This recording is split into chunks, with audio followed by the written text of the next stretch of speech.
Selamat pagi untuk kita semua. Sebelum kita memulai kegiatan kita di pagi hari ini, kita akan mendengarkan sebagian daripada firman Tuhan. Sebelum kita memulainya, kita berdoa terlebih dahulu. Terima kasih Tuhan untuk penyertaan-Mu di malam hari, di saat kami beristirahat hingga di pagi hari. Engkau telah membangun kami, agar kami dapat melakukan kegiatan kami di dalam setiap aktivitas kami. Kami memulainya dengan firman Tuhan. Tuhan berkati agar apa yang kami dengar dapat kami lakukan di dalam kehidupan kami sehari-hari. Amin. Selamat pagi untuk kita semua. Renungan pagi hari ini diambil dari kitab Wahyu. Kitab Wahyu pasalnya yang ke-21 ayatnya yang keempat. Saya akan membacakannya di dalam dua bahasa. Yang pertama di dalam bahasa Indonesia dan yang kedua dilanjutkan dengan bahasa Batak. Demikianlah yang tersurat. Dan ia akan menghapus segala air mata dari mata mereka, dan maut tidak akan ada lagi, tidak akan ada lagi perkabungan, atau ratap tangis, atau duka cita, sebab segala sesuatu yang lama itu telah berlalu. Di dalam bahasa Batak, dari kitab Pangukapon, Biddu 20 sada, di ayat 4, songonon mana tersurat. Jadi apusan ni di batama nasa ilu-ilu nasida sian mata nasida, dang adang be hamatean nang arsak ni roha, nang anggu-anggu nang nahacit, dang diisibe, ay nung ngasalpu na parjolui. Tema di renungan kita pagi hari ini adalah Allah menghapus segala air mata. Tentu setiap kita pernah mengalami suatu kesedihan, bahkan tangisan, disebabkan ada beberapa hal. Sebagai contoh, kehilangan dari orang-orang yang kita kasihi, kegagalan, sakit penyakit, pengkhianatan, atau beban hidup yang terasa terlalu berat. Manusia beranggapan dunia yang kita tinggali ini penuh dengan penderitaan akibat dosa. Namun melalui Wahyu 21 ayat 4 di renungan pagi kita hari ini, Tuhan memberikan pengharapan yang luar biasa. Ayat ini bukan sekedar janji bahwa hidup akan menjadi lebih mudah, tetapi janji bahwa suatu hari Allah sendiri akan memulihkan segala sesuatu. Beberapa hal yang menjadi intisari dari renungan pagi hari ini adalah, yang pertama, Allah peduli dengan air mata kita. Firman Tuhan berkata, Ia akan menghapus segala air mata. Perhatikan bahwa bukan manusia yang akan menghapus air mata tersebut, tetapi Allah sendiri. Ini menunjukkan kasih dan perhatiannya yang sangat pribadi dari Allah kepada manusia. Sebagai contoh di dalam kehidupan sehari-hari, saya pernah melihat seorang ibu melihat anaknya jatuh saat belajar berjalan. Saat ibu tidak hanya menyuruh anak tersebut untuk berhenti menangis dan bangkit, tetapi si ibu datang, mengangkat, memeluk dan mengusap air matanya. Demikian juga hal ini tentu berlaku bagi kita manusia di saat kita mengalami suatu penderitaan. Saat mengalami masalah keluarga, hendaknya kita jangan menjauh dari Tuhan. Saat kita kehilangan pekerjaan atau menghadapi kegagalan, bawalah semuanya dalam doa.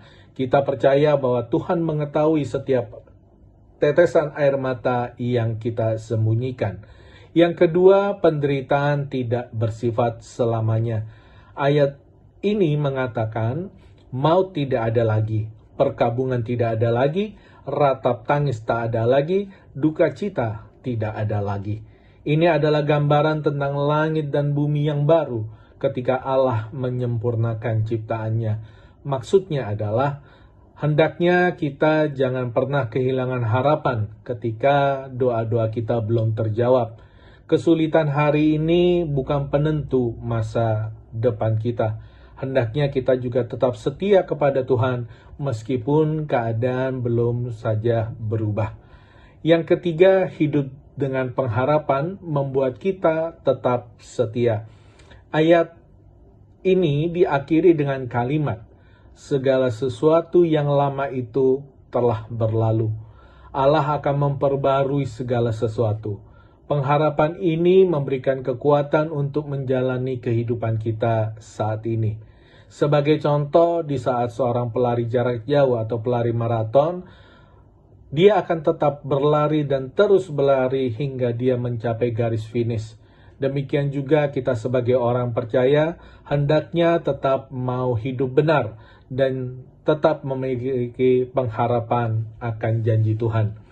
Di dalam aplikasi kehidupan sehari-hari, hendaknya kita juga mau tetap selalu jujur meskipun banyak orang memilih jalan yang sebaliknya. Dan juga kita juga diajarkan untuk tetap mau mengampuni walaupun kita mungkin pernah saja disakiti. Dan yang ketiga adalah tetap melayani Tuhan dengan setia. Walaupun terkadang di saat kita melayani mungkin saja ada cibiran atau mungkin segala sesuatu yang memberikan dampak negatif kepada kita, tetapi kita percaya kita akan menggunakan waktu tersebut untuk melayani Tuhan. Dan juga kita gunakan waktu kita untuk bisa mengasihi sesama, karena hidup kita di dunia ini sifatnya sementara. Di dalam suatu ilustrasi pernah dikatakan bahwa ada ketika seorang anak kehilangan mainan kesayangannya, ia kemudian menangis terseduh-seduh. Ayahnya datang, memeluknya dan juga berkata, "Ayah akan membelikan yang baru." Tangisan anak ini kemudian perlahan-lahan mulai reda dan bahkan kembali anak ini bisa tersenyum.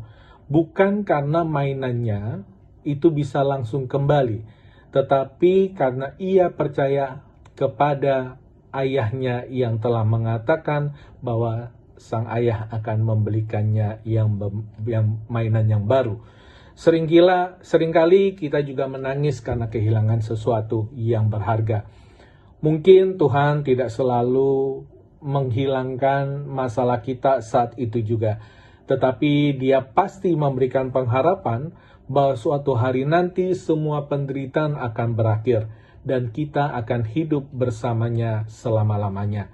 Di dalam kehidupan sehari-hari, di dalam ruang lingkup keluarga, hendaknya kita menjadi sumber penghiburan, bukan menjadi sumber pertengkaran. Kita juga sebagai anggota keluarga atau bagian di dalam keluarga tersebut, hendaknya saling menguatkan ketika ada anggota keluarga yang sedang menghadapi masalah. Di tempat kerja atau juga mungkin bagi saudara-saudari yang masih anak-anak kita yang masih di dalam jenjang sekolah, hendaknya kita tetap mau bekerja dan belajar dengan jujur walaupun menghadapi tekanan dan juga cemoohan dari rekan-rekan kita maupun dari teman-teman sebaya kita di sekolah. Hendaknya kita menjadi pribadi yang membawa damai dan memberi semangat kepada orang lain. Yang ketiga, di dalam menghadapi penderitaan. Jangan biarkan penderitaan ini justru menjauhkan kita dari Tuhan. Hendaknya kita menjadikan penderitaan sebagai kesempatan untuk semakin bergantung kepadanya. Dan di akhir renungan singkat di pagi hari ini, saya ingin mengatakan bahwa penderitaan bukanlah akhir dari perjalanan bagi orang-orang yang percaya.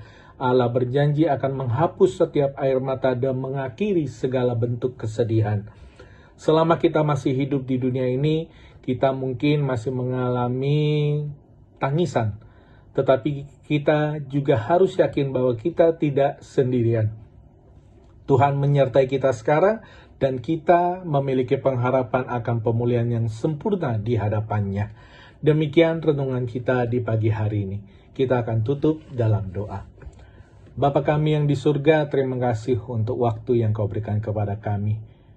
Hari ini Tuhan, di pagi hari ini kami belajar Tuhan di dalam setiap penderitaan kami. Kiranya Tuhan hadir dan kami juga dapat merasakan kasih karunia Tuhan. Tuhan, di dalam penderitaan masalah yang kami hadapi, kiranya kami tetap mau berpengharapan bahwa Tuhan akan melewati ini semua bersama dengan anak-anak-Nya yang berpengharapan kepada Tuhan.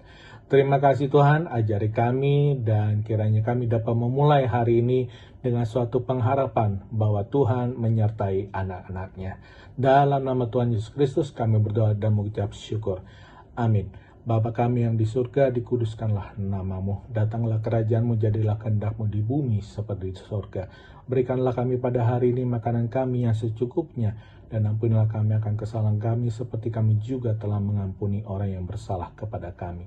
Dan janganlah membawa kami ke dalam pencobaan, tetapi lepaskanlah kami daripada yang jahat, karena Engkau yang punya kerajaan dan kuasa dan kemuliaan sampai selama-lamanya.